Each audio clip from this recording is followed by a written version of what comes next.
Log on, tune in, find out. Another good idea from Cambridge.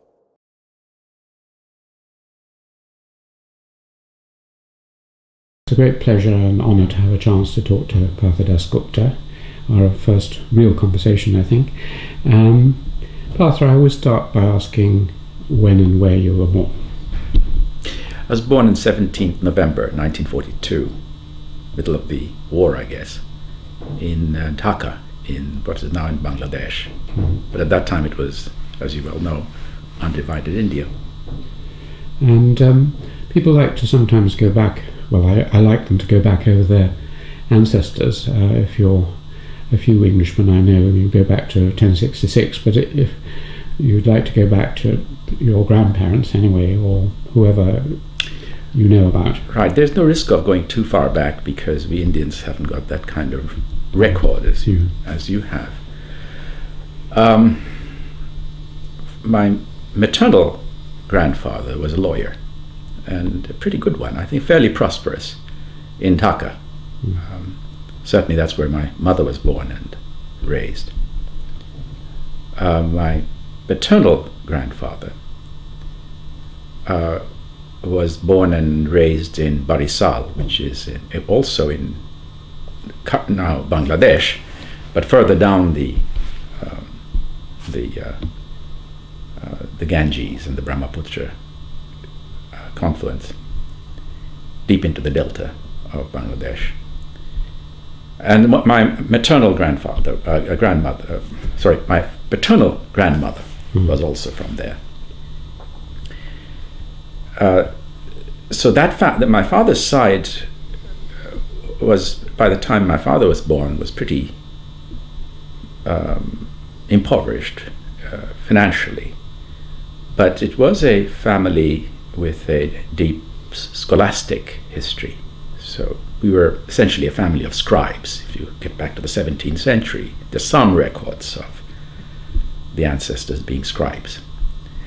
Some of them actually made considerable reputation in Sanskrit scholarship, but that didn't translate itself into wealth, if you see what I mean. So my father had a very poor upbringing.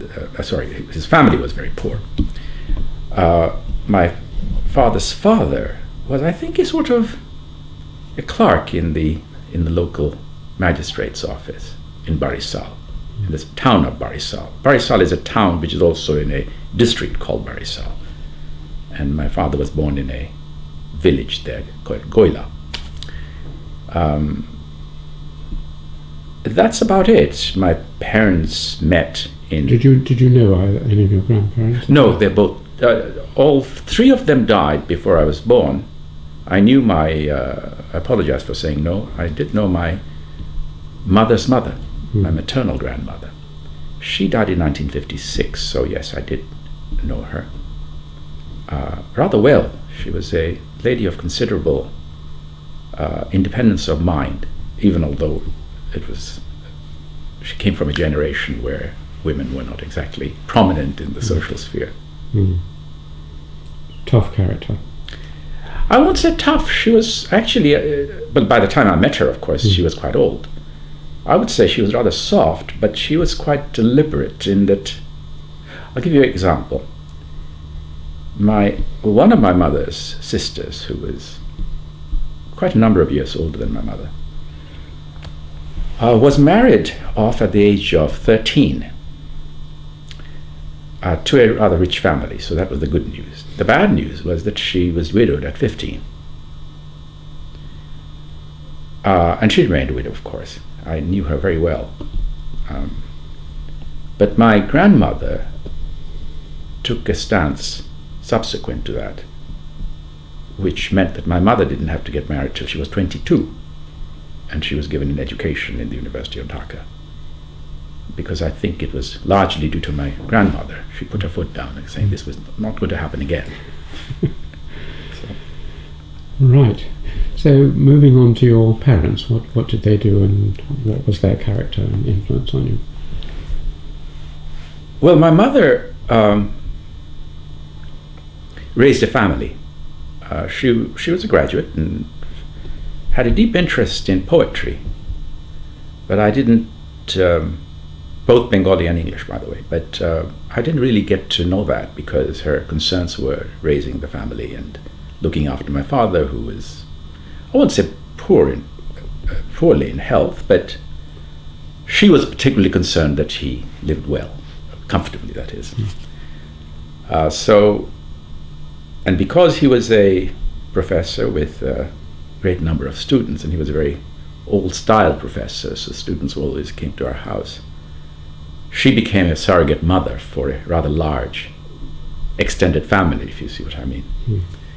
And so my own memory is pretty firmly that my sister and I have one sister, older than I shared our parents with many, many young people who were coming in, staying, or certainly having lunch and dinner, and then many of them staying overnight if they happened to need the bed and so forth. So she was very hospitable, and she was a real mother figure, if you like, not just for us, but for the entire entourage that my father had through his being a teacher. My father was a economist, and he was a professor of economics, and subsequently starting in Dhaka, University of Dhaka. Then after a period of movement, he settled down in Benares, now called Varanasi, as you know, and effectively retired from there as a professor, but he continued to work for quite a while. In fact, his last book came out when he was 85. Arguably his best book. What were their characters, and how did that shape you? Well, my father had a extraordinary influence on me. There is no ifs and buts about it. In many ways, he was my closest friend, but closest friend in a Edwardian sense, I guess, in the sense that there would be many things I would never discuss with him, personal matters and so forth. But there is no question I would consult him on matters of scholarship, and we were very, very close because we both enjoyed each other's company. And he had an extraordinary influence on my life, on my upbringing, on my growth as a. What was he like? He was a rationalist. You must remember he imbibed, I suspect, in the University of Dhaka and even before, a combination of a sort of a deep-seated scholarly affection for scholarship, because of the scribal nature of his ancestry, I guess. Learning was hugely prized, even if you didn't have much money, but that's what mattered. But Bengal, as you well know, enjoyed an intellectual renaissance in the second half of the 19th century, influenced by the English, of course. So the Tagore's didn't come out of the blue. They came out of a fusion of inherent Brahminic culture and a 19th century import of utilitarian rational thinking. I'm sure you're familiar with that. And I think these two combined to make my father an exceptionally interesting chap, interesting person. He was not religious at all, but he had a... Were you Brahmins? Was the family Brahmin? No, we are a subcaste. I think 2 rungs below the Brahmins proper. We are called Vaidyas. It's a subcaste. It's a clean caste, though. I mean, Sorry? It's a clean caste. Oh, it's a clean caste, all right. I think the uncleanliness in us arose out of... There are 2 theories that I've heard. One was that we're a professional caste of medical practitioners and so forth. So one theory is that we started studying cadavers, and that demoted us. Another less aggressive story is that we started charging for our services, which also, which I don't know if either is true, by the way. But it is certainly the case that Vaidyas have a disproportionate number of professionals, teachers, lawyers, doctors, and so forth. But my father's father, in fact, although a fairly lowly clerk, I imagine, in a very provincial government office, had connections with some rather eminent thinkers in Bengal at that time, and they tried to start a new religion, what they called Satya Dharma. Satya means truth, and Dharma, well, is your allegiance. So the idea was that the God you believed in was truth. That's what you should be worshipping.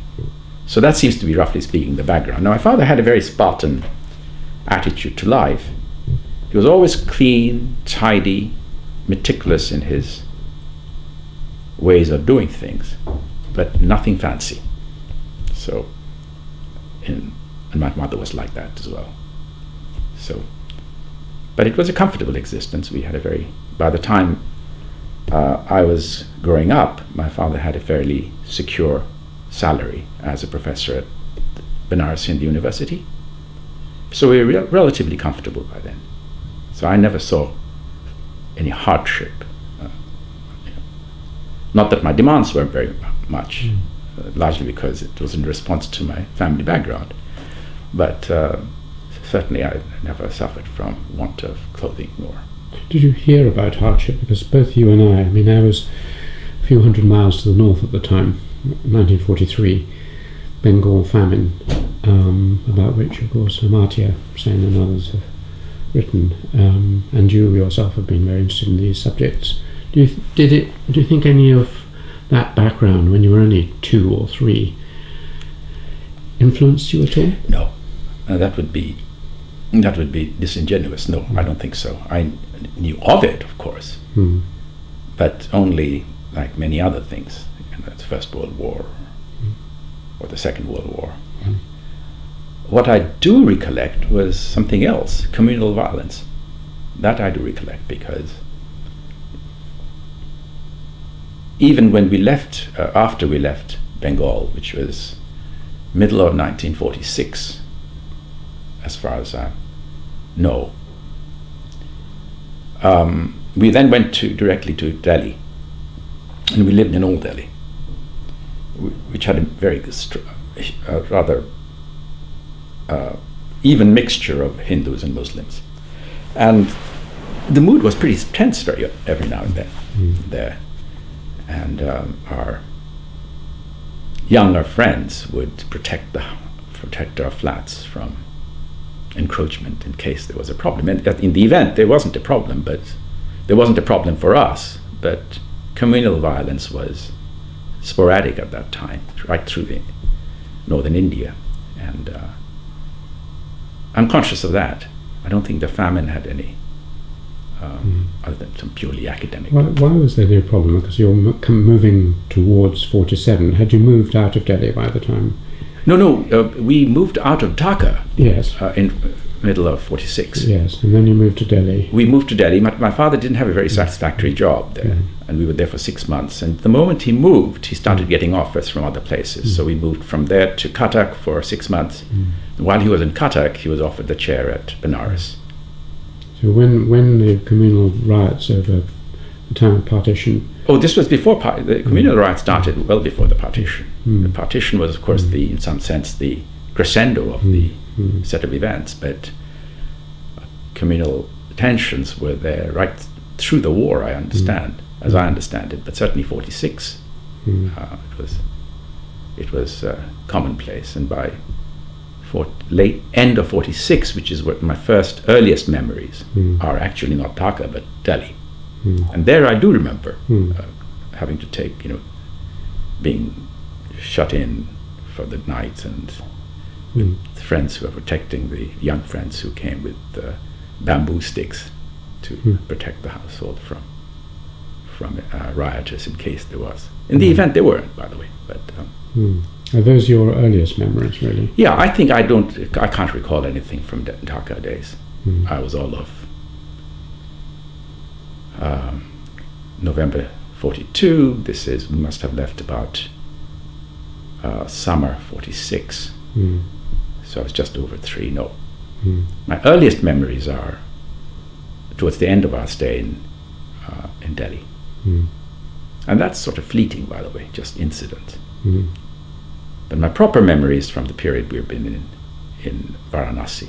We moved there about middle of 1947, autumn of 47, I think. And what are your early memories of Varanasi? Well, I had a very comfortable life. I wasn't sent to school until 8, and that happened when I was. You didn't go to a kindergarten or anything? No, my father. I once asked him why he didn't send me to school, and he said, "Well, you didn't look as though you were interested in studies. So why bother? You enjoyed playing with these street urchins and so forth." So I used to play all day long. I used to in the streets, and it was a nice life. I think I had a tutor who came once a week to teach me arithmetic and Hindi, since my mother tongue is Bengali. But aside from that, I didn't have an education until we moved to Washington in December 1950. So I had just turned 8. My father had gone for 3 years. It turned out to be for 3 years. He went to the IMF on secondment from the university, or on leave from the university. That's the more appropriate way of putting it, accurate way of putting it. And there, of course, education is compulsory, and it was a natural thing to do. I was enrolled into school, the local school. So it was at the ripe old age of 8 that I first went to school. Do you remember in that sort of 5 to 8 period any particular interests or hobbies or Cricket. Cricket. Yeah. I played cricket pretty much all day long with, as I say, with the whole bunch of sons of, our cleaning lady and his friends. So these kids were essentially street kids, or spent most of their time on the street, but on the university campus. So I used to supply the bat and the wooden ball and the sticks, and the rest was us. So it was pretty carefree, happy childhood. Very much so. Very much so, yeah. And then was Washington a shock? Washington, we missed. My memory is that we certainly missed India for about a month and a half. The whole family did. But after a while, we would just fitted in very nicely. My mother, for the first time, I think, had a certain amount of freedom from social obligations. And I think we were also financially much better off. I mean, even though my father had a good salary as professor, he had a lot of obligations towards his elder brother and his family. So we didn't see an awful lot of income coming our way. As you know, we have people inherit obligations.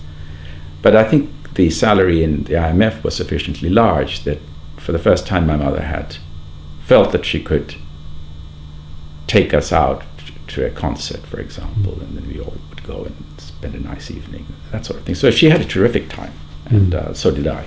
And so did my sister.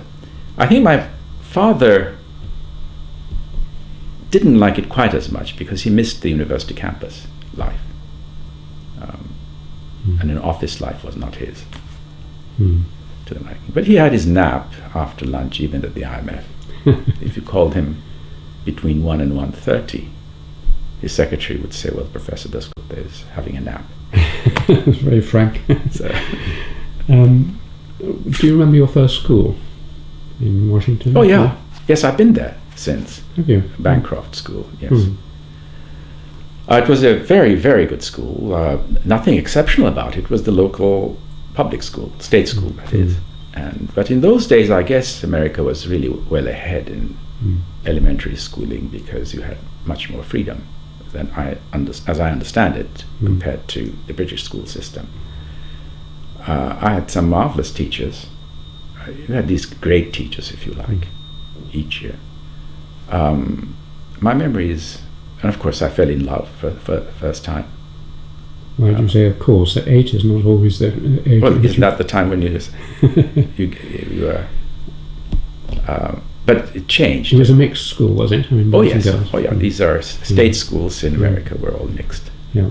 And but when I say I fell in love, of course I was falling in love every 2-3 months. So.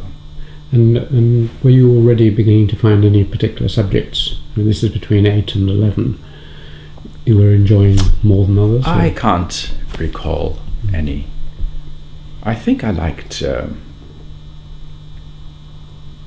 geography a bit, but geography there was very location specific. So, for example, it might be the geography of Washington, which is essentially a layout of the streets and avenues and lanes and so forth, and where the buildings are.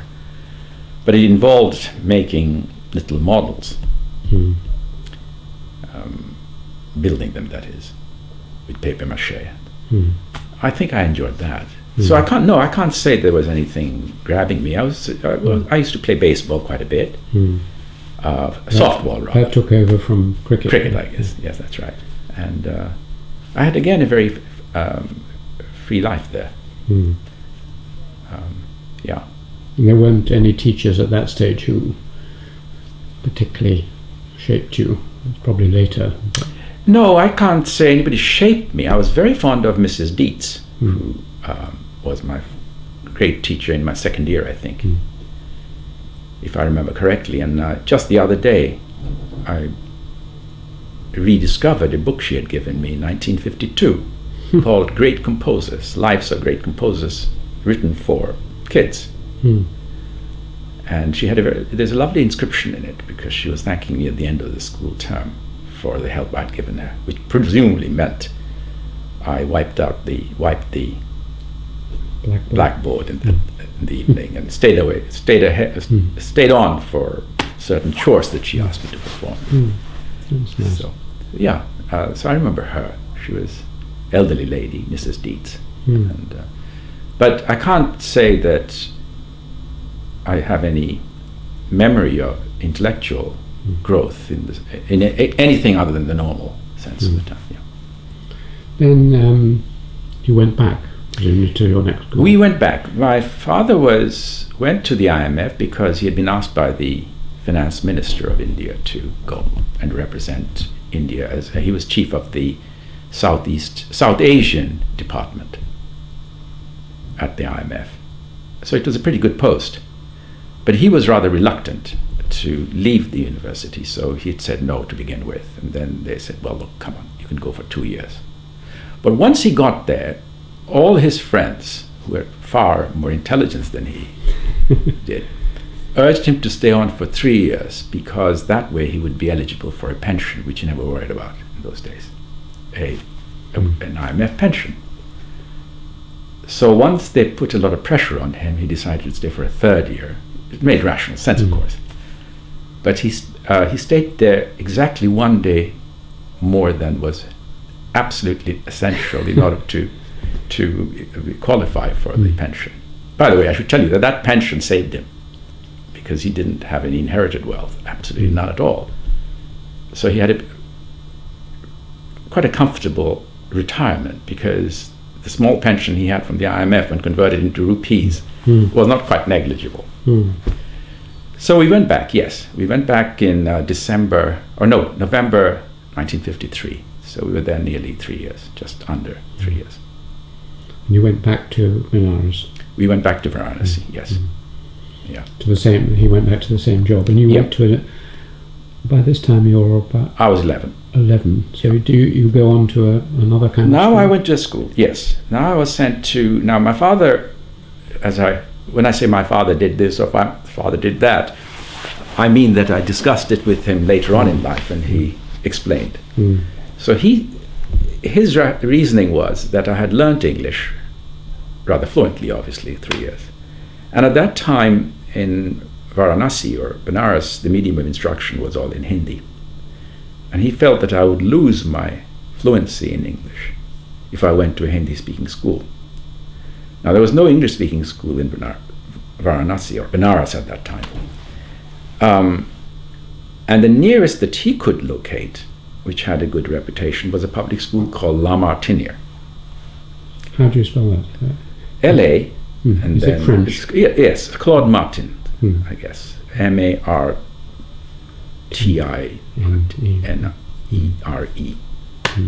It's a pretty famous public school in India. There is a campus in Calcutta and a campus in Lucknow, and there is a girls' campus in each of these cities as well. So I went there for, well, as it happened, for 2.5 years. Where was it? Which Lucknow, sorry, I should have Lucknow. mentioned. It's in Lucknow. It's about 180 miles from Banaras. So it's sort of based on British public schools? Very much so, yeah. Yeah. Any particular public school, or is it just... I wouldn't know, but I hated it, so Yeah. it was the...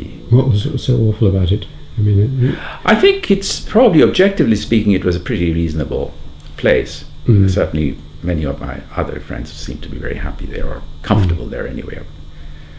But I think in contrast to the kind of life I had enjoyed till that age, this was very regimented. There was corporal punishment. In case I was perfectly, I think, knowingly I didn't do anything wrong, that I know. But you would get mass caning, if you like, if the person who had done something naughty didn't own up. And I sort of felt that was... so you were caned? I was caned, yes. I was caned, yeah. And you were doing... Did you do any Hindi or local languages, or was it just... Oh yes, no, we were taught Hindi. We were taught Hindi, but not as a second language, which had some problems later. But at least there, English was the medium of instruction. Hindi was a secondary language that you learned as one of the several subjects you had. And it was boarding, of course. You were Yeah, away from I was in home. boarding. It's Yes. the first time you'd been away from home. Yes, and first time, and also, as it turned out, that was the last time I ever lived at home. From then on, it was always Boarding or something. That's right. And it was single sex as well, presumably. Yeah. Yeah. But there was a girls' campus, but it was some miles away. Did they do Latin? Yes, we had Latin. I got 5 out of 100. It was, I don't believe it was well taught either. It was declensions, I guess. Nothing excited you particularly academically then? I got nothing out of that place. But you Absolutely played nothing. cricket? I played some cricket, but not much. I think I was pretty unhappy there, I think. Had some friends. But I can't recall being excited by anything. Or I did pretty well in the exams. It was fine. Sort of stood 4th or 5th in class or something like that, which is reasonable. And what ended it? Why? I was very unhappy, and I think I remember mentioning it to my sister, who is somewhat older than I am. She's 5 years older than I am. And that summer of '56, when I came home, I was telling her about it, and but I wouldn't deign to tell my parents that I didn't like it, because it would be problems, what I needed an education. But my sister went and told them that nothing doing, he's not going back. So at that point, my father made some inquiries, and there was a school about 10 miles away from the campus, which was a Hindi, medium of instruction was Hindi. But it was a remarkable school, and so my father thought that by then I was 13. In any case, it wasn't clear where else I could go. So he talked to some of his friends who advised him that would be a good place. And So this was also in Lucknow? no, this was in Benares. This is only I 10 see, the miles away from campus. home. I see. Yeah. And we still lived on campus at Yeah. Benares. Yes. So did you board there? I boarded there. It's about 10 10 miles away. In those days, 10 miles is a heck of a distance. Rickshaw and so forth. So yes, I boarded there. And it was better? Oh, it was extraordinarily good. It was the place which made me in many ways. What was it called? Rajkat. It was Rajkat is the place. It's a fort. It's the campus itself is in the middle of a forest, essentially. And so they've made clearings and plonked some buildings for hostels and classrooms and so forth. And this particular land, about 400 acres of it, is on a plateau overlooking the Ganges and a tributary called the Varuna, which meets up with the Ganges. So it's at that corner. So you see these two rivers, one a small rivulet in the winter, but it can become quite wide in the monsoons, and the gigantic, slow-flowing Ganges, which is extraordinarily beautiful. It was founded by a very eccentric lady, and a great lady you may have heard of, called Annie Besant. Of course, yes. She was a theosophist, and as the paradoxical nature of Indo-European, Indo-British relationship, she was also president of the Congress Party. Did you know that? No, I didn't know that. I can't remember when. Late 19th century, late 19th century, early 20th century, I think. Now, she founded this theosophical school. So this was called Besant Theosophical School, and it was somewhere else, not where I went to school, but it was somewhere else in Benares, some miles away. But she discovered with one of her, she decided there was a young man she had met in South India somewhere, whom she decided was going to be something like the Messiah. And he turned out very well. There's a man called J. Krishnamurti, a very famous thinker of the second half of the 20th century, I guess, in India. And he had a great following in the continental Europe, in England and the United States as well. Anyway, so since he was part of Annie Besant's school, our school, of course, listened to him too. But then he broke away from the Theosophical Society. He was a very spiritual man, but it was very anti-formal religion, anti-leadership, anti-authoritarian strictures. So when he broke away, the school followed him. So it was we were part of the Krishnamurti Foundation. And sometime, I think in the 1930s, the school moved to the campus I was at.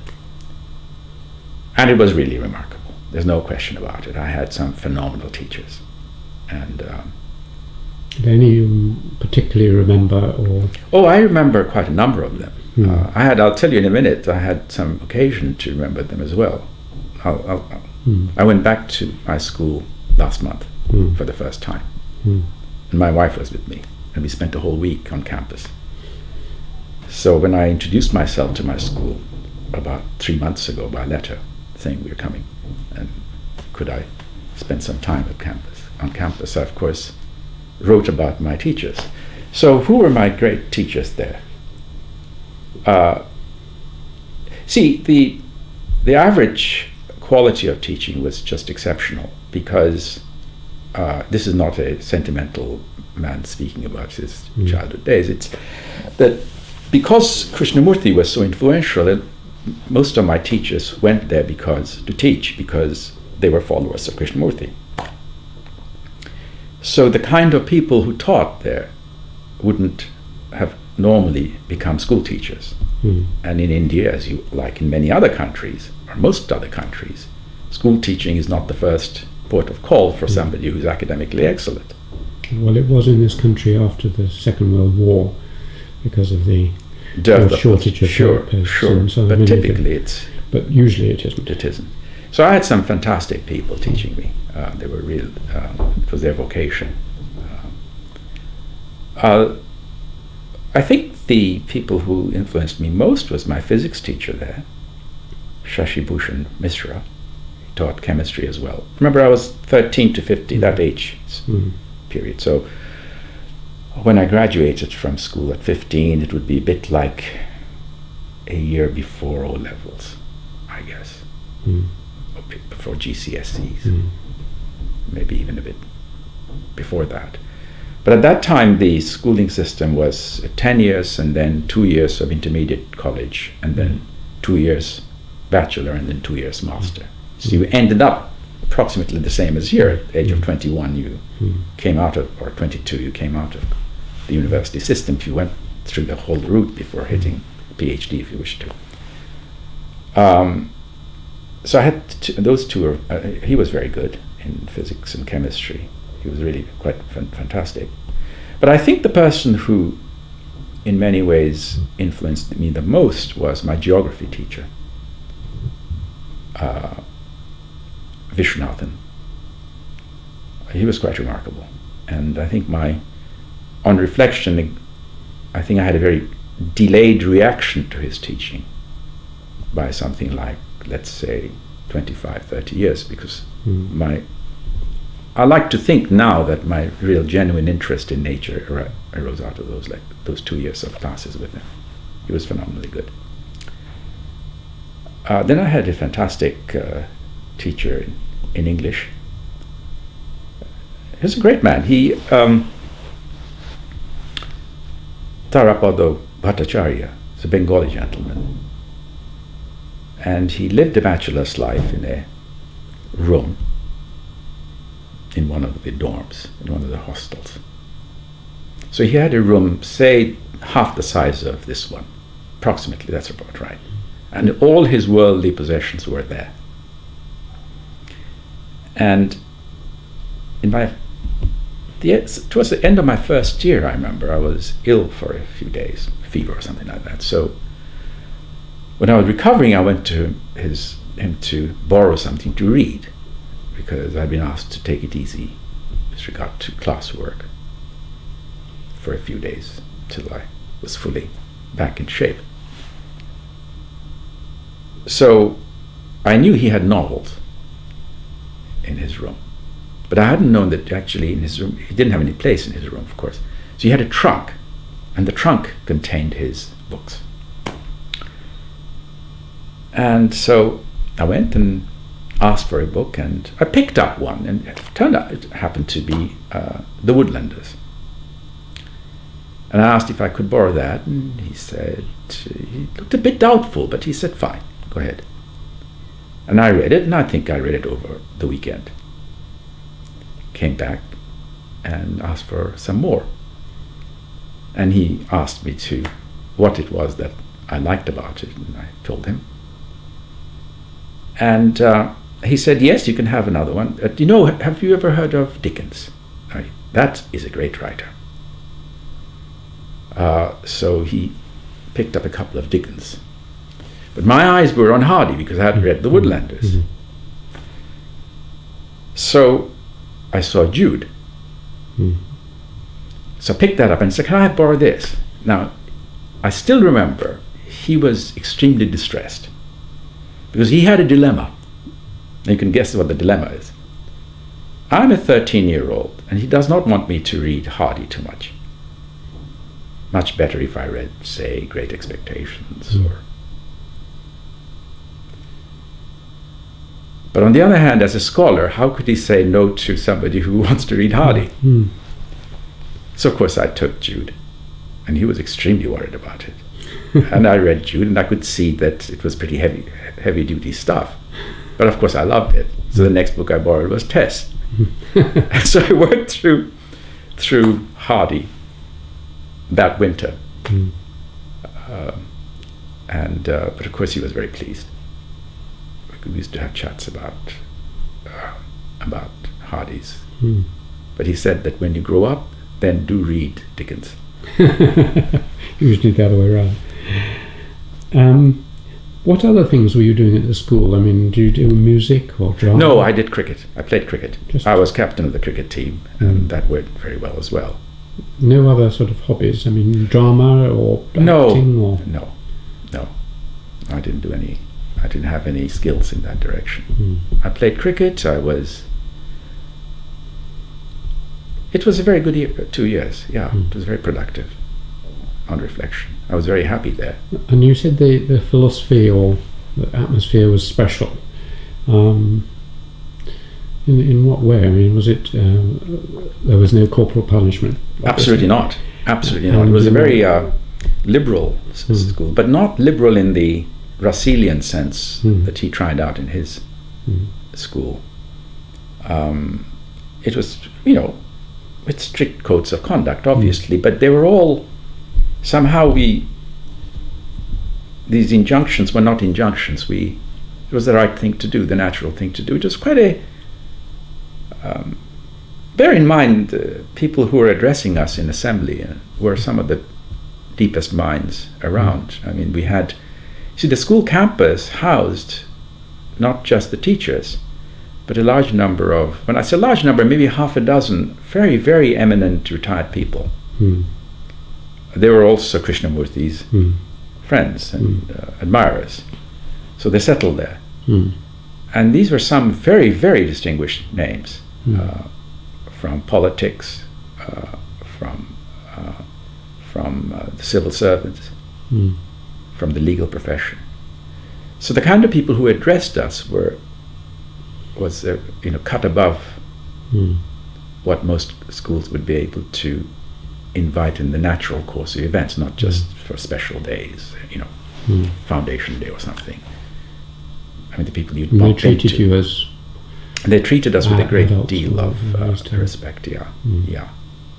Krishnamurti himself, I met on several occasions. He used to come on both the years I was there. He spent a month and a half each year on campus. Now, he couldn't speak Hindi, so because of that, I was encouraged to go and accompany him when he wanted to go for a walk and needed company or asked for some company. I was the only kid on the block who would. Who could have a conversation with him, at least in terms of having a common language. Now, it's not exactly that I'm a great admirer. In fact, I'm not at all an admirer of a good deal of what Krishnamurti wrote, because I couldn't, largely because I guess I didn't understand it. But for a 13, 14-year-old kid to have somebody of that stature go for walks with you and make observations about the world around you, that's pretty nifty, I think. Wonderful, yes. What about religion? I mean, you said your parents weren't particularly religious, and yet you're in a kind of mystical, spiritual, 100% Krishnamurti zone. Has religion been important to you? No. Not a bit. I'm certainly not religious in any conventional sense of the term, in the sense of a deity but I've never had any hostility towards religion, except in the obvious sense when it turns ugly, which it so often does. But I wouldn't ever go on making a song and dance about it, because it's so transparently bad news.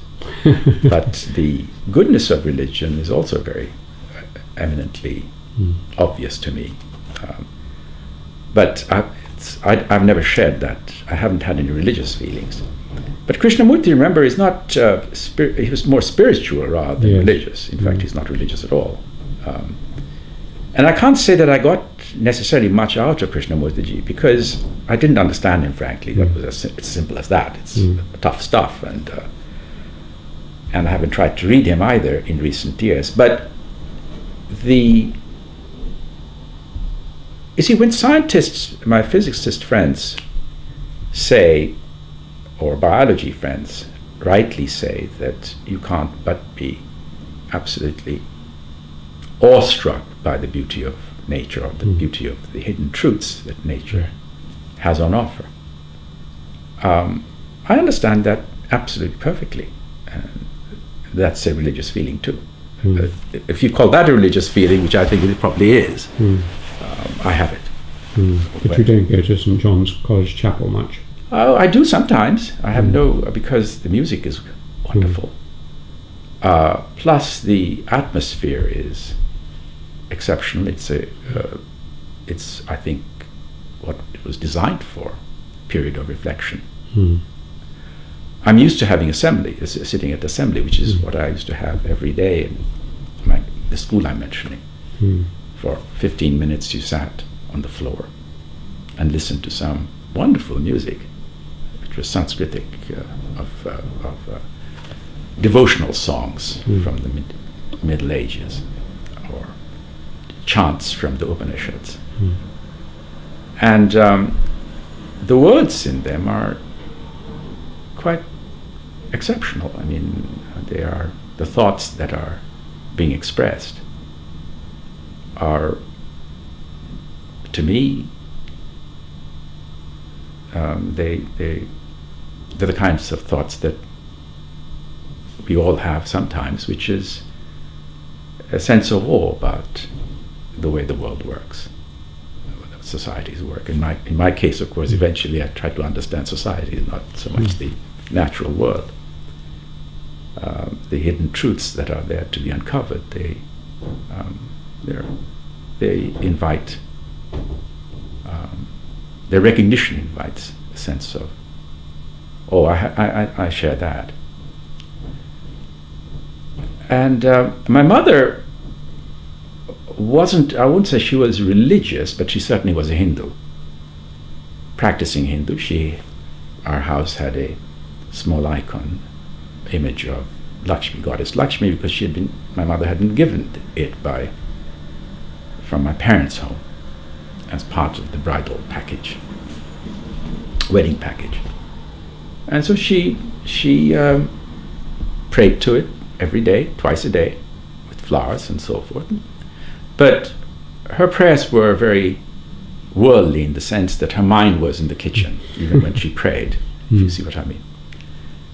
And whenever I went home from school or college or from here, one of the first things she would do is to say, well, I must go and say thanks to such and such deity, to a temple. And of course I would go with her, because I think she liked the fact that I accompanied her. But I saw no difficulty doing that, or going into St. John's College Chapel, or indeed King's Chapel, and spending an hour or so being part of a mindset which is at its most reflective, or I like to think that. So. Nice. Right, so then you're still quite young, 15, 16. You go on to another school. Yeah, no. In those days, school ended when you were about 15, after 10 years of schooling. You then went to what, I guess it was instituted by the Brits, I guess, called intermediate college. It was a 2-year... It's like a sixth form college here. I guess that's right, exactly. And then you had 2 years of bachelor's and 2 years of master's, as I mentioned. But India was going through this flux, so my father and mother moved in the summer of 1958 to New Delhi. He gave up his chair. And Delhi had the best university at that time. So it made sense for me to not go to Benares in the university, but to go to Delhi. Now, Delhi had a different system. It had 11 years. And then 3 years of a bachelor and 2 years of master's. But of course I had 10 years. So the University of Delhi had a couple of colleges which offered a 1-year transitional year of education. They called it the pre-university degree. So I enrolled in one of those colleges, did that, and then moved to the bachelor's program in the University of Delhi. And I was there all of 4 years before coming to Cambridge. Yeah. And what did you do at? I did in physics. I took honors in physics. Yeah. That was nothing extraordinary about that. It wasn't as though I was dying to do physics. I think at that stage I wasn't driven by any particular subject. But it was much more sociological, something that you would appreciate, which is good students did physics in those days. So I studied physics. I had done pretty well in the exams up to then, so I took the easy route, or if you like, the socially commendable route of studying physics. And it was a very good physics department. Was it? Oh, yeah. Do you remember any of the teachers there particularly? Yeah. Yes, indeed. And they were good. Oh yeah, well they were not necessarily great teachers, but they were pretty well known physicists. By then I'd come to the stage where I could recognize that Professor X is in this textbook, or has been cited by some great man, and so forth. So we took a great deal of pride in the fact that we were being taught by some significant figures. Were there any? Have you kept in touch with any of the people who did the degree with you then? Odd. The answer is no. And I began by saying odd, but actually it's not all that odd. Because my generation, I graduated out of Delhi University in 1962. And most good students then, within a year or two, would find some scholarship in the States and to do their PhD. I mean, if they were going in that direction anyway. This is before the days of the internet. So you really lost touch unless you kept in touch by mail. Now, at that age, when you're 20, 21, 22, that period, you're busy working away. You've made new friends elsewhere. So you've got a scattered body. There's no common home front. Plus, Delhi had the unfortunate, both fortunate and unfortunate feature that Delhi is, remember, is like Washington. It's a nobody's place, or it used not to be anybody's place because it was a center of government and diplomacy and so forth. So most people were migrants, including civil servants. So it's not as though, if I had been in Benares, probably I would have had lots of friends from the neighborhood. And so you would then congregate periodically when you went home. But you have the scattered people all living in my case, we were in boarding anyway. So their parents were somewhere else. Mine were in Delhi. So no, we didn't keep in touch. I know a few by reputation, but it's been so many years since we were in contact that it's... Were there any... So far, I get a picture of you as a hardy, reading, hard-working scientist who plays cricket, but no other kind of hobby interests. Yeah, started getting an interest again due to illness. I had, I think, mumps or something in my second year at Delhi. So I was fairly weak. So I went to the library, university library, when I was recovering, and in search of books to read. And I happened to be at the part of the library which housed theatre, plays, drama. And I picked up some of these volumes which were collections of American plays, New York Critics Award plays, Pulitzer Prize plays, and so forth. They have these anthologies. I got hooked into that in a big way, and that had a lasting impression on me. So I read, over this 3-year period, I read, I think, pretty much all of O'Neill, all of Williams, of course, Miller. Mamet and others hadn't made the scene yet. But also a number of outstanding playwrights of the 1930s who are not that often performed anymore. Sherwood Anderson, Maxwell Anderson, Clifford Odets.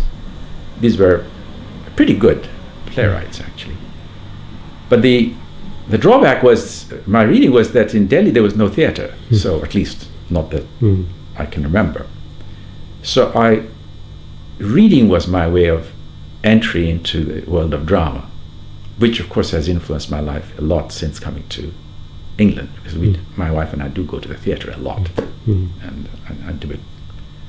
I go to it quite assiduously, and with a certain amount of background knowledge of what I'm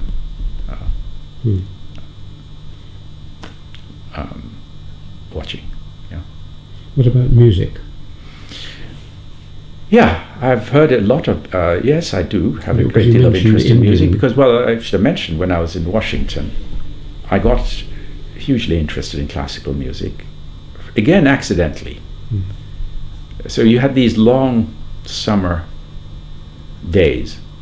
In America, you have these long summer breaks, and my father was at IMF, so we didn't have that much leave. We lived at home.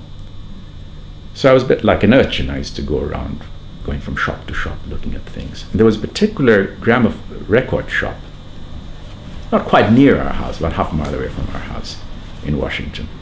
I used to go regularly to. And in those days, life was a lot more leisurely, so you could listen to a record before buying, if you wished to buy. I mean, you had that kind of, I don't know if you have it in England in the old days, but now you don't. Oh, you used to, yes. You could go and you had a booth. Or yes. So I started listening to music there. And because I was very young, they realized I didn't have enough money to buy, so they allowed me to listen, and maybe once every month I would buy one LP. So I remember the first one I bought was Brahms' First Symphony. And that impressed them, I think. It was a rather eccentric choice for a 9-year-old or so. But I wasn't taught an instrument, so I knew not. And that interest in classical music effectively died while I was in India. Because these vinyl records, of course, they deteriorated. And I couldn't even get needles, a replacement in Benares, so it all fell apart. So my interest in music sort of resurfaced after I got married here, because my wife plays the piano. But I have no understanding of music, and certainly in some ways I understand the theatre better than I do music. So in some sense I can claim some expertise on the theatre, but on not only the dramatists themselves or the dramatic art form, but maybe even staging and so forth. In a way I couldn't about music. I have a great deal of interest in it, but very much like the normal listener, nothing beyond I mean, that. does it affect you? Some people work to music or listen to music and are inspired, or No, none at all. it's just relaxing. And Yeah, it's not.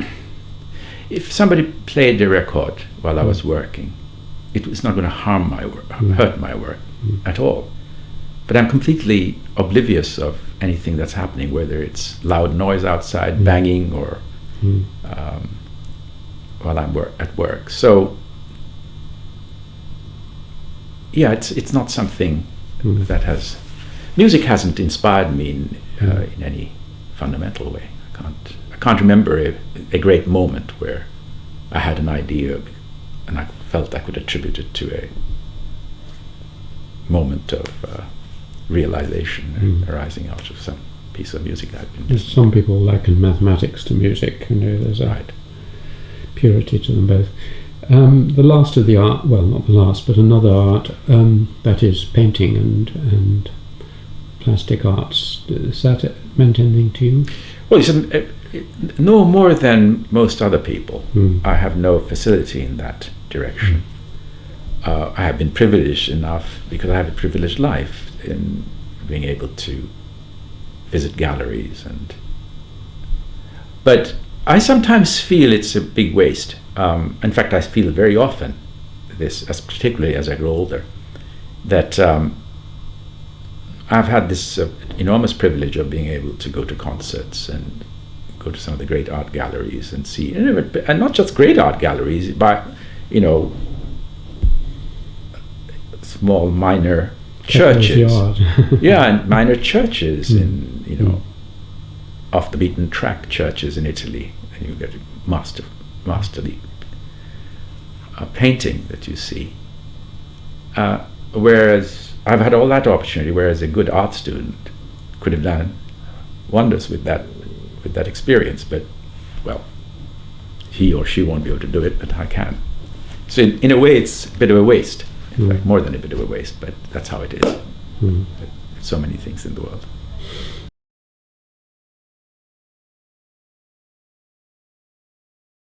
Right, so You came to England in 1962 62. to Cambridge Yes. to read mathematics? To read mathematics, because at that time still I was planning, if that's the right word to use, it wasn't a very deliberate thought, to be a theoretical physicist. And here, as you know, the theoretical physicists are drawn from the maths department, applied maths department. But did you enjoy mathematics?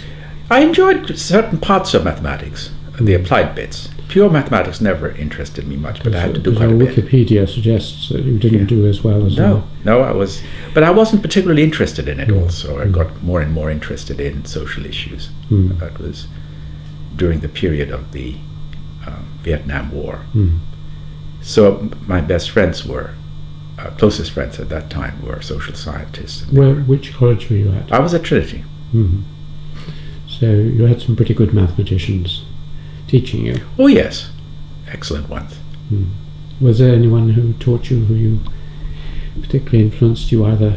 Yes, Swinnerton Dyer, I think. Oh. He was my supervisor for some time, and then he was also my dean of college. I got to know him subsequently very well. What was he like? I've interviewed him, but he was exceptionally deep as a mind. I thought I liked his style of inquiry. He seemed to be interested in a number of things which he could connect. I admire that a lot, and I try and do it myself. So I think he had I wouldn't say he had a great influence on me, but I liked his style very much. Did you try and solve the Swinnerton-Dyer conjecture? Oh no, I wouldn't even know what it is. It's as I say, I'm not a pure mathematician at heart at all, but I had to do some, and he taught me a bit of it. He was also a very good poker player, wasn't he? Yes, he's that, but he also knows quite a bit of theoretical physics, so he could make connections in conversations in a way which I admired. Did Trinity seem a strange place after Delhi? Oh yes, indeed it did. You have to remember, I read Bertrand Russell a lot before coming here. At college, he influenced me a great deal, enormously. I think next to my father, I would say Russell had the biggest influence on my way of approaching problems. Skepticism, I guess. I like to think I'm a softer person than he was, so my skepticism has been always allied to a kind of affection that I suspect he didn't quite have, but I never met him, I can't say for sure. But I was greatly influenced by him, and of course he wrote a great number of autobiographical essays, as you know. So I knew something about Cambridge long before I came here. So when I arrived, I thought everybody around in the streets was a genius. So for about a whole week, I didn't go into hall. I was so scared. But eventually I had to. In those days, hall was compulsory. I was paying for it, so it would be absurd not to. And as it happened, I met, I think, the first afternoon, first lunch, Francis Cripps, who was joined. And we sat, he came and sat next to me, and we became the closest of friends. This is Cripps, not Crick. No, Cripps. This is a grandson of Sir Stafford Cripps. And he was quite devastatingly brilliant. So in some ways my suspicion was confirmed. And yet, because he became a very good friend, I could live with it. Live with the fact that these were exceptional talents all around me. So you were happy in your... Yes and no. I didn't get much out of undergraduate life here. I didn't get much out of undergraduate life in Delhi either, by the way. I think I had about a 7-year spell since leaving the school I was talking to you about, when I didn't really grow very much. I did. Sounds as if maybe you were mature quite young, and then stayed on a plateau at a sort of Who knows? middling maturity. Who knows? But nothing really overly excited me. I think I must have been acquiring knowledge and expertise without consciously doing so. But it was fine, but I wasn't. But were you involved in left-wing politics? You said that Vietnam. No, I wasn't that at all. I took part in some marches in London against the Vietnam War, but that's not left-wing. It was just a very. I was there too. It was a very reasonable thing to do. Grosvenor Square. That's right. We probably were at the same time. Yeah. Were there any other friends who, from that undergraduate period? Yes, I have several who have remained very close friends. Francis left England, so I haven't really seen much of him for 20 years, although we kept in touch. Simon Blackburn and I were very close, and we continue to be close. I certainly like to think I encouraged him a lot to get back here from the United States some years ago. When the chair was advertised, I remember writing to him to say, wouldn't it be a good idea to grow old together, and so forth. And we see him quite a lot. He and I and Christopher Garrett, who is a very distinguished oceanographer, mathematician, oceanographer, we were exact contemporaries, all three of us, and we saw a great deal of each other. But he left England a few years after he completed his PhD. But we keep in touch. He's in Canada, but we are still in touch and see each other every now and then when he's here. That was a very powerful group of friends. One a philosopher, another mathematician, and Francis the economist. And you mentioned drama. I mean, there are no theatres in, well, not that you knew of in Delhi, but Cambridge had quite a tradition. And I used to go to the arts quite frequently. But you never acted, or? No. No. Okay, well, let's move on to what did you do next? Did you do a PhD? Or? Yes, I went straight to, after my part 3 of the maths tripos, I moved to doing economics, in the sense that there was at that time a conversion course called a diploma in economics. So one of the economists at Trinity was James Merleys, who I knew through a different channel. We were members of a discussion group in Cambridge. So he encouraged me to do economics, given the interest I'd shown on social issues in those discussions.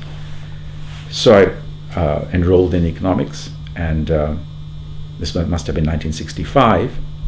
So there was a diploma I could have gone for, which is a exam at the end of the academic year, followed by another 6 months you submit a dissertation. But I must have done reasonably well in the exams, so Merleys asked me whether I shouldn't just forget about the diploma and do a straight PhD. He had done maths before going to economics. I had the same way, so I thought he would be the natural person to work with, so I did. And in the event, I finished my PhD, I think, in 18 months. So Gosh. It must. I think it's probably a record. I got my PhD in June '68, and having started in October '66. So that is very quick. So that was. And he was your supervisor. Yeah. Yeah, that's good, because I've interviewed him. And yes, he's a. and Simon Blackburn, so it's all the connections.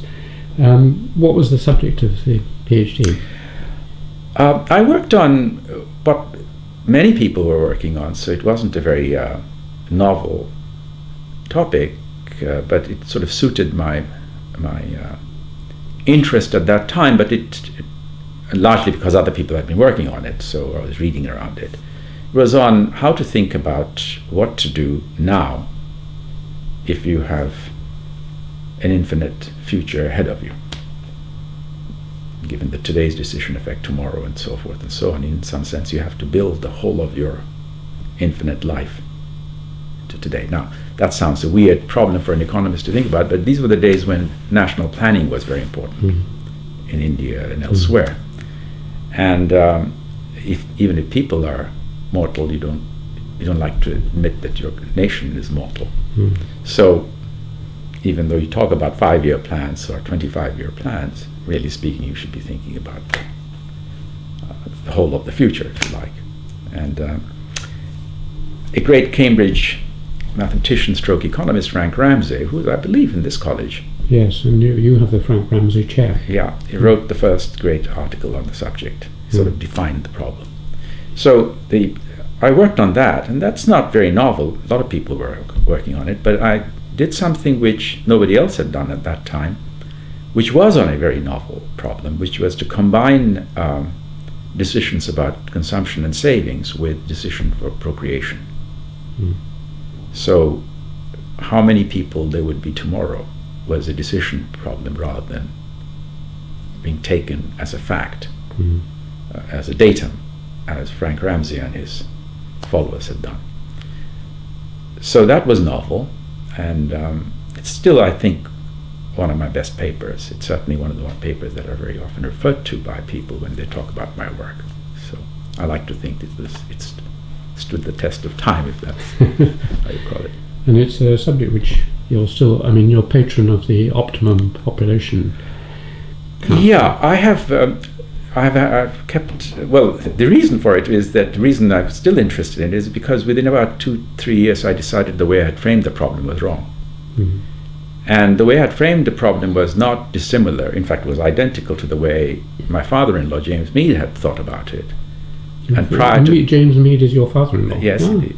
And prior to that, Henry Sidgwick had thought about it. These are the only economists and philosophers who had actually explicitly wrote about optimum population. So the moment they wrote about it, they created, if you like, an informal model in which they thought about the matter.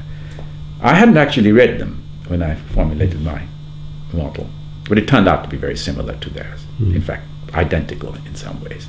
But of course I had some results which they hadn't, so that gave it if you like, some value added to my exercise. But I started having doubts about it. So off and on I have worked on the problem. And intertemporal issues, or justice among generations, is something which has interested me since my graduate student days. And a part of my work, right through my academic life, has been on that problem area. But of course, there are many sub-problems that arise out of thinking about justice among generations. But if one topic has been constant in my academic life, it's been that. Justice between generations. Yeah. Which Peter Laslett also was very interested Indeed, in. and I have a paper in the most recent vintage of a series that Peter Laslett started. With Gary Runciman. Yeah, this one, the latest, is edited by James Fishkin and Robert Gooden. Fishkin's at Stanford, Gooden's at ANU in Canberra. But it's in the same series. And this one is on population and political theory. I mean, just staying with population a moment, as someone involved with the Optimum Population Council, I've just been reading some reviews recently of a book by Fred, someone, who basically says that Malthus was rubbish and that we have no problem, and we're heading definitely for 9 billion and we can cope with that, and it's all been hyped and exaggerated and so on and so on. What are your feelings about current status of Malthus and the world population? Right. It's a tricky question because it really deserves a very long answer, but we haven't got the time. Well, the longer the better, because my wife is very interested in this too. Right. I think most of these anti-Malthusian writings are rubbish. And they're rubbish for a very good reason. They essentially make a caricature out of what he was about. Then they do a very selected amount of economic data mining. Now, if you believe that the level of economic activity in the world depends not only on per capita economic activity but also on the number, so the two together go. So it's not simply high consumption, but high consumption per person, plus a lot of people, as it were.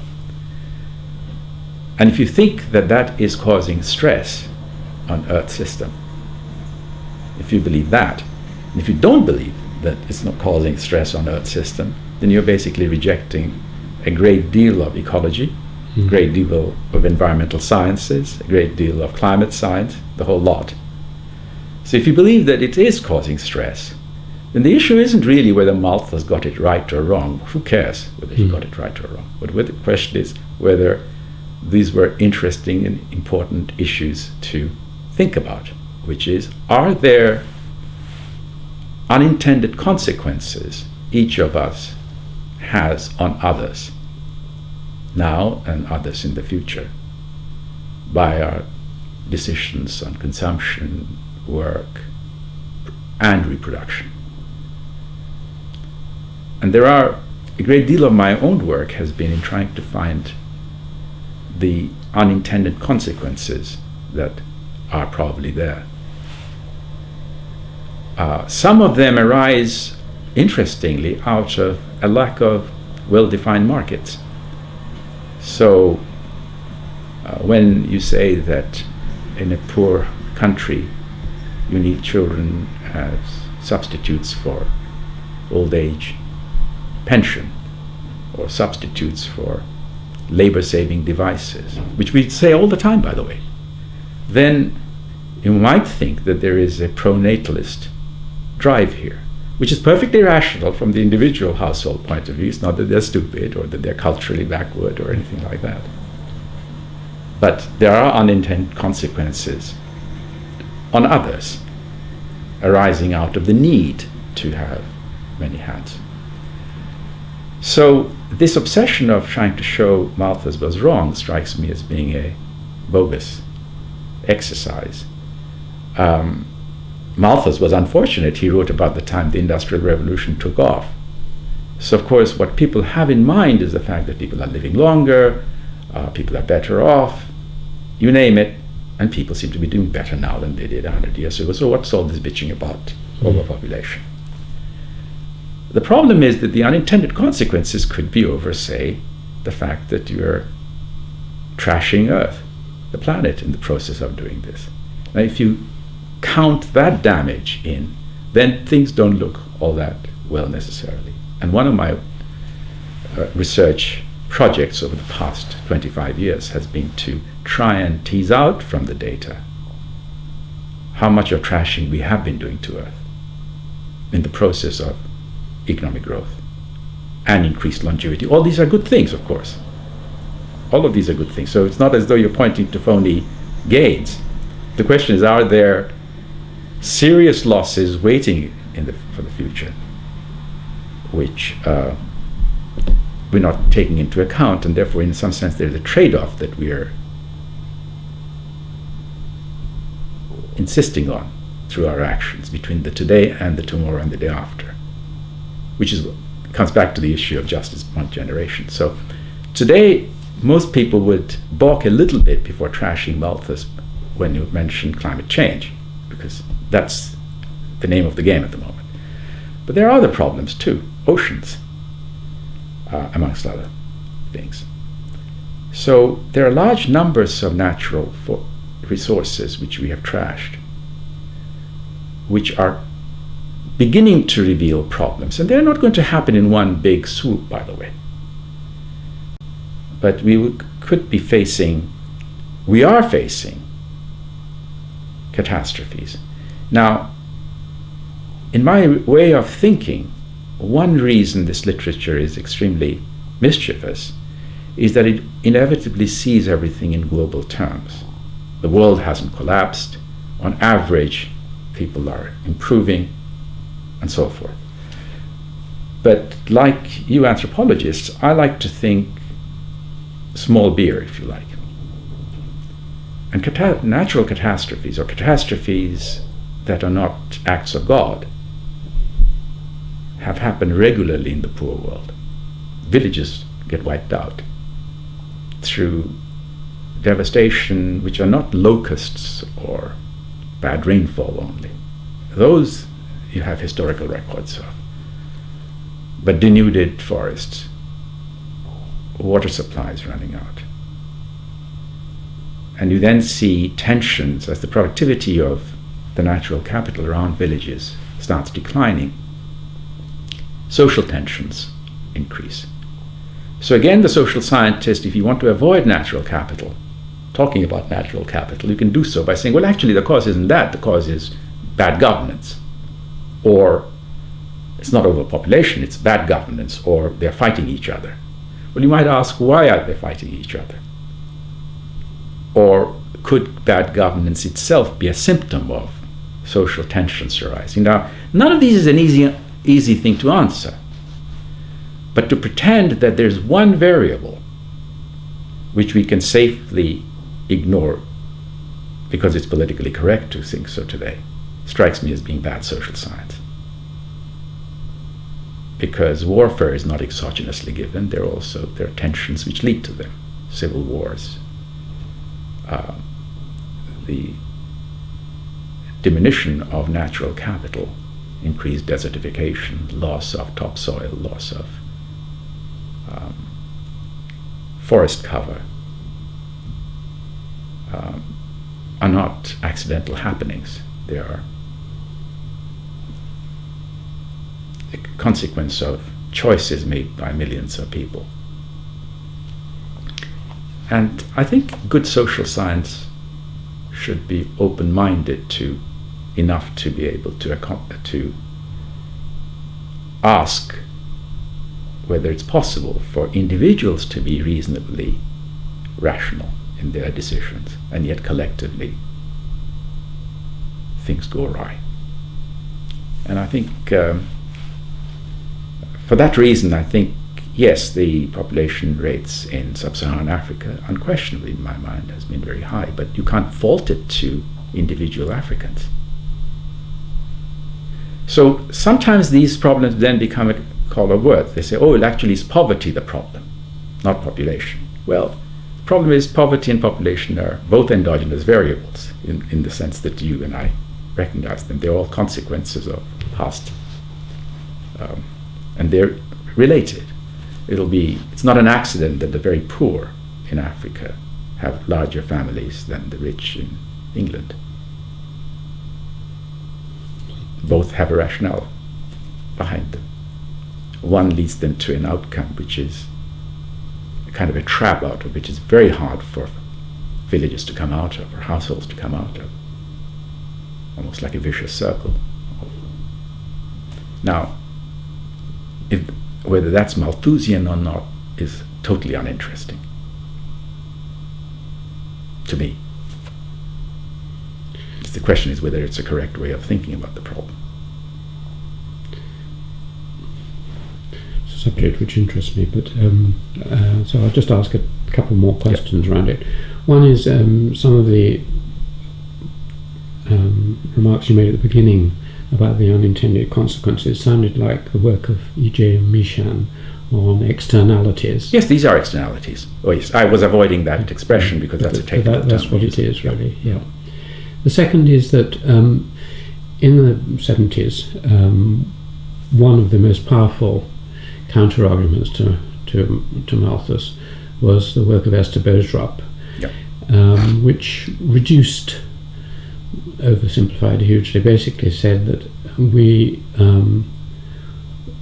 will not face huge problems because human beings are very inventive, and as the population grows they will discover new technologies which will alleviate the problem. And she admitted that sometimes it didn't seem to happen, unfortunately, but usually we will work our way out of it, which is similar to some of these recent critiques, because basically, as you say, they said, well, Malthus didn't see the Industrial Revolution, nor did Adam Smith, of course, but and so now we have technology and science which will solve the problems. I wondered what you felt. Well, this is crystal ball, of course, so it's hard to, I mean, these are irrefutable remarks, so it's but one can nevertheless address them, because I have to then say, despite that, why might I be concerned about these matters? One of them is that science and technology or even capitalism for that matter. Sometimes you just say we've discovered capitalism, so that unleashes the creative juices of societies and so forth. So let's go with that route for that matter. Neither capitalism nor science and technology can fool nature. There are certain aspects of nature which just cannot be, certain laws, some principles. And these, I'm not talking now about this first and second and third laws of thermodynamics. I'm talking about ecological principles. That biodiversity has some offers some buffering capacity to ecosystems. Now, that's not a law, but it's a kind of a something that has been discovered over a 40-year research period. We've begun to discover, or at least scientists have begun to discover, these tipping phenomena of systems which tip over from one state to another, which is very hard to reverse back. Climate is beginning to look as though it's one of those things which is going to be of that sort. Now, it's hard to know what you mean by science and technology solving the problem when you have a tipping phenomenon which can kick a system, whether it's a village or whether it's a district or whether it's a country or whether it's the world as a whole, in a matter of 10, 15, 20 years, when your solution must be of a kind which can't accept such a accelerated deterioration. So if we're told currently, for example, I think the nearest would be climate change, because that's been so widely discussed. If the mean temperature goes up to 2-3 degrees beyond what it is now, well, it's a regime Earth hasn't experienced in over 1 million years. So it's hard to envisage even what kind of forces will unleash in some parts of the world, not in all parts of the world. All the models that we have seem to suggest there will be very uneven distribution of burdens that will fall on various parts of the world on account of climate change.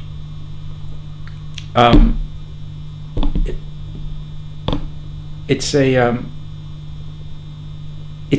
kind of an argument which is very hard to put together when somebody says science and technology will solve it.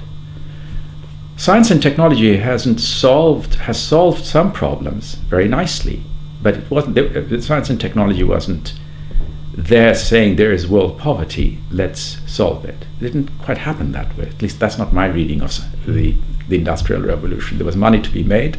There was a good deal of cheap raw materials out there can be converted, and ingenious methods were found to increase the productivity of capital, no question, and productivity of labor, no question about it.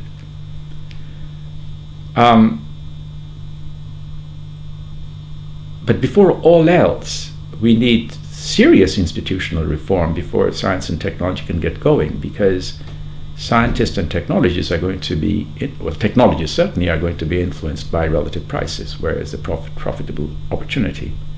And if nature is priced at a very low level, then why would we expect innovations to be friendly towards nature? One reason why innovations in the past, throughout the Industrial Revolution, has been particularly rapacious in its use of nature, is that nature came free. So you solved one class of problems in raising agricultural productivity, industrial productivity, but you did that by saying that the cost to nature, or the cost to us, by virtue of the fact that nature was being diminished, or natural capital was being eroded, is negligible. So there is a kind of an illusion that we suffer from by doing wrong accounting of the economy. And again, the issue really is over the today versus the tomorrow. In some case, of course, it's the haves today versus the have-nots today. But some of the interesting questions also appear at the intergenerational level. So I can't disprove people the back of an envelope that science and technology will not solve problems. But it depends on what the problems are and what the motivations to technologists are. We economists like to believe that nature should be priced a lot higher than it is now, because it's not priced for the main part. And that's been a problem. And that's been a problem which has spillovers in many fields of activity, not just savings and consumption, but technological progress and fertility behavior. To come back to what we were discussing, they're not independent of one another. And so we might be going through, or we have some reasons for thinking that, when I say we, I don't mean the world as a whole. I think it's not very helpful to think all the time just globally and saying, well, we're here. A lot of people are richer now, so what are you complaining about? Right? I think it makes great sense to see the world's poor, which that category is very sticky. That number doesn't seem to disappear that easily, as a sort of a prism through which we can look at what we are doing to Earth. Because some of the worst devastations of nature have occurred in the poorest countries. And not because they don't care, not because they're stupid, that's not the issue. Sheer survival may have required, or one can argue has required of them to behave in a particular way, or take decisions in a way which in recent years has been quite devastating for them. And prior to that, of course, there was the colonial past, which has a history of its own regarding the exploitation of nature. So when England ran out of a resource in place X, it could go to place Y. And then when place Y was wiped out, it could go to place Z. But if you live in a village in Africa and your forests are denuded, your water supply is, through over-extraction, dried up, where do you go? Do you then say, all right, X is over, let's migrate to Y? That's not an offer. You get killed. I find the prismatic way of looking at problems, the way your profession does, very helpful. I think the big picture is very misleading. I think the small picture is the one which tells us a lot. At least I can't think in big picture terms. Thank you. I often ask people to kind of imagine themselves looking back on their own work and picking out of it 2 or 3 things they've done which they're particularly glad to have done. I mean, to a certain extent you've covered it, the theme that you're interested in already, but if you had to kind of write your own Wikipedia article on why your work was important and what you contributed to economics and development economics, what would you select out? I don't know. I'm not given to too much introspection on these matters. I'm not sure if I know what is my important work. I don't even know if they are important. Most academics feel not many people read them anyway, so we suffer from that neurosis. I think we all do, and I certainly suffer from it. But on the other hand, I sometimes, at my more rational moments, interpret that saying maybe it wasn't a great article after all. That's why don't people read it. So I would find it very difficult to say what's good or you see, I haven't ever had a research agenda. I have never been an ambitious researcher in the sense that I see many of my colleagues, or certainly some of my co-authors who are extremely distinguished people, have had their central goal. They wanted to crack certain types of problems. They chased problems and so forth. I can't recall ever having that kind of attitude. It may have been my early background, which was easygoing, and friendship has mattered a great deal in my life. A lot of my best work, I guess, or most cited work, that's the best way of thinking about it, I guess, have been with others. And they've been with others largely because they were friends. And like you and I are chatting now, we would be chatting and a problem would arise and we would then go away and maybe do some writing and some calculations and then come back to each other, and before you knew what was happening 2 years, 3 years down the road, an article would emerge. With one co-author, I've had papers which have taken a dozen years between start and finish. Now, in today's world, that's a unthinkable delay. In today's world, in economics, that is, it's not like the golden bough, right? I mean, it's a theorem. Somebody else might pip you and take away the credit and so forth. But I've never felt very urgent about doing my work. I've never had a feeling that I can make a difference or anything like that. I have no such illusions. Yeah. I enjoy chasing problems, and if something strikes me, I enjoy that great deal, and I'm pretty good at it, I guess. Certainly, editors must think I'm pretty good at it, otherwise they wouldn't publish my stuff. And I've been very lucky with publications,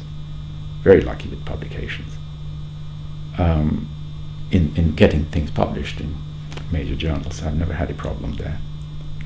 But I've never had a big eureka moment. Yeah, I can ask you. It's never been like that. I've some papers, some ideas of mine which have matured to my satisfaction have taken maybe 25 years to do so, through, let's say, 7, 8 articles. So each is an incremental improvement on the previous one in terms of my own understanding or my way of framing the problem, let alone executing it. I think I understand the social world, and I like to think that I understand the social world a lot better now than I did 20 years ago. And I like to think that I have taught myself that, rather than getting it from somebody else. But whether they are important insights into the social world, I would not be able to say. That would be presumptuous. I've worked on poverty quite a lot because I've tried to understand the phenomenon of absolute poverty with the same rigor that colleagues have studied a well-functioning society where people are prosperous. This is something we were discussing at lunch, that I don't feel the one guiding principle that I've had, and again, that's not original with me, most economists have that, is that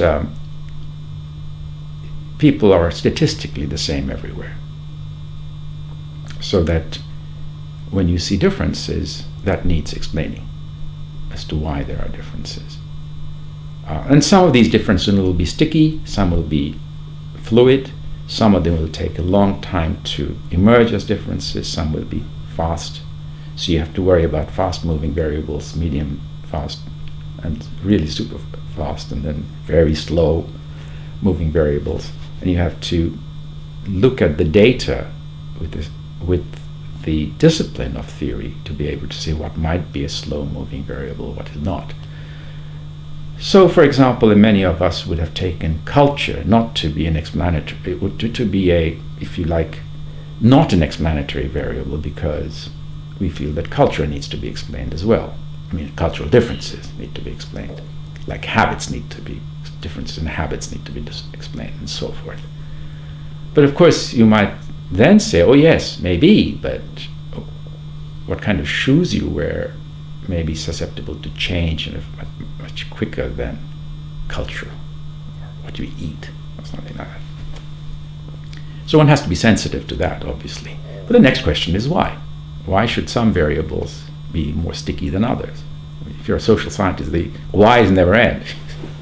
So what I've tried to do, this is a roundabout way of answering your original question. It's not so much a result, but what I have tried to do in a systematic way is to try and put the concerns of anthropologists, the concerns of sociologists, the concerns of geographers, the concerns of ecologists into the same pot, as that of economists, and I've tried to use that melting pot as a way of trying to understand what's going on in sub-Saharan Africa, South Asia, Latin America, or parts of Latin America, with the kind of same precision that my colleagues have used for understanding Western liberal democracies, if you like, or the workings of the economies in these Western democracies. Market economies is a better way of putting it. Most of the world I've studied is non-market ones, or substantially affected by institutions which are not market, or nor the state. So what's left? Well, communities is one, household is another, and then there are multi-million types of communities. So can one have a not so much an economic theory, that's the wrong way of putting it, but a common framework for understanding the lives of people in very different socio-ecological surroundings. And the trick is that's easy.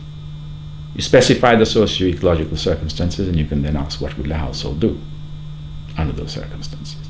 The trick, however, the hard bit, is to feed that back onto the evolution of the socio-ecological system, and then see how that loop is. That's the hard bit. That's really hard, and I've tried to do that. And I think that's the one which I found much the most satisfying. And so when I say I understand the social world a lot better now than I did 30 years ago, that's what I meant. How do you work? I mean, you said you don't have eureka moments, but most people have moments when they feel that they've had some new important insight. And I'm always curious whether this is when they're going for a walk or in a bath or listening to music or chatting to their friends. I mean, a lot of Cambridge particularly is about conversation, and you don't have the idea on your own. You have it through teaching, lecturing, sitting at high table at St John's occasionally, etc. Those moments when suddenly you feel you've taken a step. What are the important conditions for your work? I guess all of these have mattered. See, in my case, mostly I work on a particular problem because I have a paper I want to write, a particular problem I'm working on. So conversations may revolve around that problem, because I might sit next to Jack Goody, as I frequently used to in the 90s when I was writing a big book, so that I could ask him a few questions about household composition or the nature of polygyny and so forth. Now, when he gave me an answer, that didn't mean I had a eureka moment. It was just another piece that I would then have to use as part of my datum to write the paper I was doing. So my work has been almost always paper-driven. That is, I have a paper to write because I have a small idea and I think I'll write a paper on it. And in sort of uncharted territories, it's not as though I have a theorem I want to prove. It's not that kind. It's more, sometimes it's been like that, by the way. There's always an exception to it, any statement like this. But mostly it's been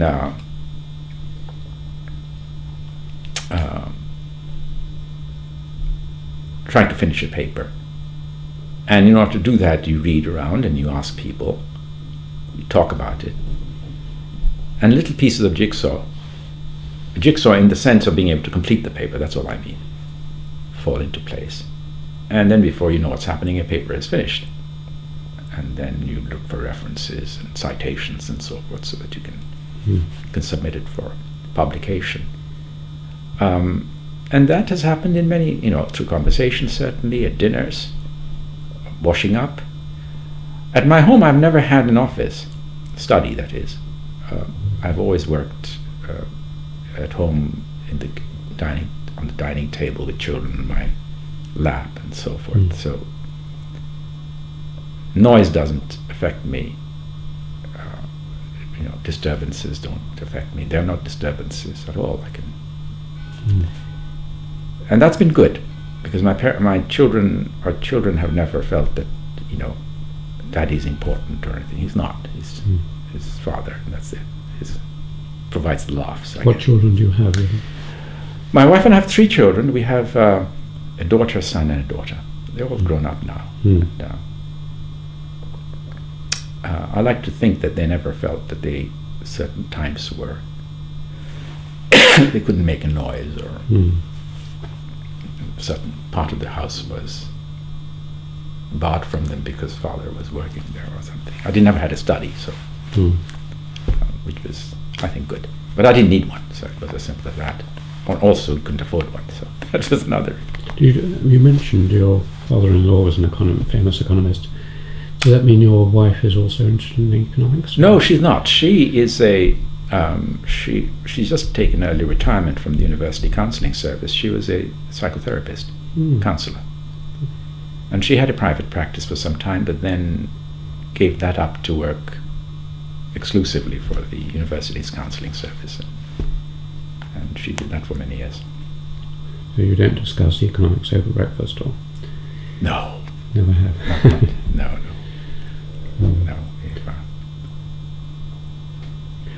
I've got 2 or 3 more questions. Please. And then just see if we've missed out. I mean, there's always too much missing. One is about your other aspects of your life. I mean, teaching and administration. Are those things that you'll quite enjoy? And Sure. I enjoy teaching a lot. I find teaching very easy, actually. It's never been a big deal for me. Largely because I have never been asked to lecture from a textbook. So whether I've taught prelims or part 1A, I guess, or part 2A or part 2B or MPhil, it's pretty much the same lectures. Some are obviously less technical than the others, depending on which level I'm hitting. And I use a lot of my own work, so that I make my teaching really complementary to my lectures. I mean, I don't lecture out of textbooks. I find it very difficult to do that. If the textbooks are there, the students can jolly well read the textbooks. There's no need for me, particularly in Cambridge, because you have a tutorial system. So it would be pointless for a lecturer to go through, at least to me, it seems to me pointless to go through course material, because there's textbooks and there are the tutorials. So it seemed to me, if the students are coming to my lectures, they may as well get some ideas of how a researcher studies problems which are part of their syllabus. So that's been very easy. Now, that doesn't mean that the students necessarily like it, by the way, but on the whole I get pretty good reports from students, so I think it's been all right. Administration has never been a problem for me. I enjoy that because it's part of my job. But here, you never asked me what I thought of. I mean, I taught at the London School of Economics for many years. For many years? Yes, I was there from 1971 to 85. So nearly 14 years. I thought that was my first appointment there, and then I became a professor there. And I came here as professor in 1985. And that was, I had to do some administration, obviously from the word go, because professors are expected to do some, but that was a very salutary experience, because I hated it here. I disliked Cambridge Economics Department intensely. It was hugely politicized. You hated it there? I misheard you. Where did you hate it? Here, at Cambridge, when I came here. I mean, LSE was a dream place. It was a fantastic place, economics department. And in any case, I had joined as a young lecturer, so I grew up there, if you like. And I had some fantastically great senior colleagues who protected me, essentially, in not having me do any administration until I became professor. The moment I became professor, of course, all hell broke loose. You do this, you do that, and so forth. But that was fine, because I had colleagues like Frank Hahn and Terence Gorman and Michio Morishima. These were giants, and wonderful colleagues, Dennis Sargan. So that was fine. And then I come here, and I find that the people who were running the place were, I'm afraid, not very good in their subject. Now, Cambridge economics had deteriorated to the extent that it was a laughing stock of the LSE and in Oxford in the United States. But we are sufficiently protected by the nature of the collegiate system from absorbing those pieces of information until, at least since the RAE started. The research assessment exercise, of course, has concentrated minds enormously and saying, well, other people's views matter, because at the end of the day, hard cash is dependent on it. So I didn't enjoy that, but gradually I got the confidence of colleagues, and I was chairman for 5 years, and I enjoyed that very much. Needed to be done. It was hard work, and chair of the faculty. Yeah. Was this before Bob Rowthorne or after? No, afterwards. I don't think he was chairman very long, actually. I think he was only for 2 years. And I served a full 5 years. Before me, it was Willie Brown. William Brown. And before him, it was Frank Kahn. Has it got better? I mean, you paint a rather dire picture of Cambridge economics. Yes, it has gone better, but you know, ruining a department is reasonably easy. You make some really bad appointments, and you can do that. Building it up is extremely hard, even if you're interested in making good appointments, people don't apply. We suffered from that for a long while. Things have changed a lot since. You know, but of course, the competition from other departments, other universities, is greater. And so we'll never have the dominance that Cambridge had in the past. No, not even in England. But I mean, LSE, University College London, Oxford dominate us, and will continue to do so for quite some time, I think. But we are pretty good. I mean, I feel very comfortable about the department. We are making good appointments. The issue really is who are applying and whom are you appointing. You can't fault a department if the best it can appoint, it's able to appoint, is not very good. Because that's a reflection of what others feel about you. You can fault a department for making second-rate appointments when first-rate people had applied. That's what Cambridge did for about 10-year to 15-year period. And that can, as you know, can have a huge bust up. No, it can have a huge effect for the long run, because you have essentially turned your back on the subject. I've got one more very different question, really, which is about Asia. I mean, as you know, putting it in a nutshell, most people now think that the dominance of Western Europe and America was a small blip between 1890 and 2000, perhaps 200 years, and it's all tipping back to Asia now, particularly China and India. Do you think this is roughly how it seems? You think about the long term? I don't know. Forecasting has never been a big thing for me. It's hard to know. It's impossible to know, actually. I wouldn't begin to.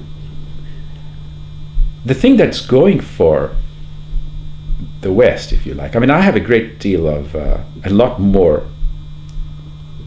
more impressed by the Enlightenment than my Western colleagues do, because I think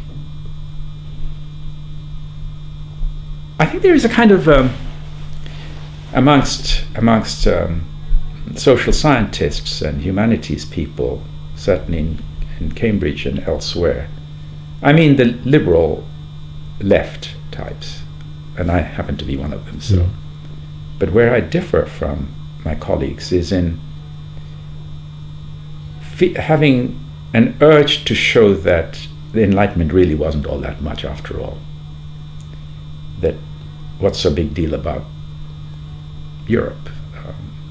there was China. We were discussing the great technological inventions in China over millennium. And northern India, southern India had their time. The golden age of India was... The golden age in the Indian history is regarded to be about 4th century, 5th century, 6th century AD, the Gupta period. Yeah. The arts thrived, science thrived. And right through the Middle Ages, there were some pockets of outstanding logicians emerging in Bihar, Bengal area. Many things happened in the south, in mathematics. Then, of course, over the long haul, people talk about the caliphates, the 8th, 9th, 10th centuries, which were outstanding periods, and so forth. So over this period, it's what's so big deal. And no question, these things have their life cycles, so it'll move somewhere. I'm sure of that, because that seems to be the nature of the game. Somebody's not going to be ahead all through history. But there's, I think, something distinctive about the Enlightenment, which I don't see, at least in my limited reading of world history, anywhere else in the world, which is a sense in which knowledge was democratized, and that people had access to knowledge, and there wasn't a barrier. There may be a financial barrier to begin with, but there wasn't a barrier on the basis of caste or some social rigidity which can be absolutely impossible to break. Now, there are always exceptions. I'm sure I'll be told that there is some untouchable in northern India who was adopted by the king or somebody, and then, and so forth. But we're talking about mass movement rather than the center of gravity moving rather than exceptions. And a combination of a liberal attitude to knowledge, the democratization in the production, dissemination, and use of knowledge, if you like, and allied to an attitude towards science and technology which is based on literally dispassionate and then prove me I'm wrong kind of attitude. Or if I want to show how good I am, I have to show you how wrong you are attitude kind of thing. Sort of empirical test. Seemed to me, now all of these were there in other societies too. Every society that I know of has had in both the mystical side and the rational side simultaneously. I don't know of any society, even here we have it, let alone there. But there is a sense in which pretty much kind of a daily life is influenced by the Enlightenment project. In a way, I don't see it elsewhere, quite. Now, that doesn't mean it won't happen elsewhere, but that's something very valuable, and I think that really does keep productivity high. Ideas, and by that I mean the production of ideas.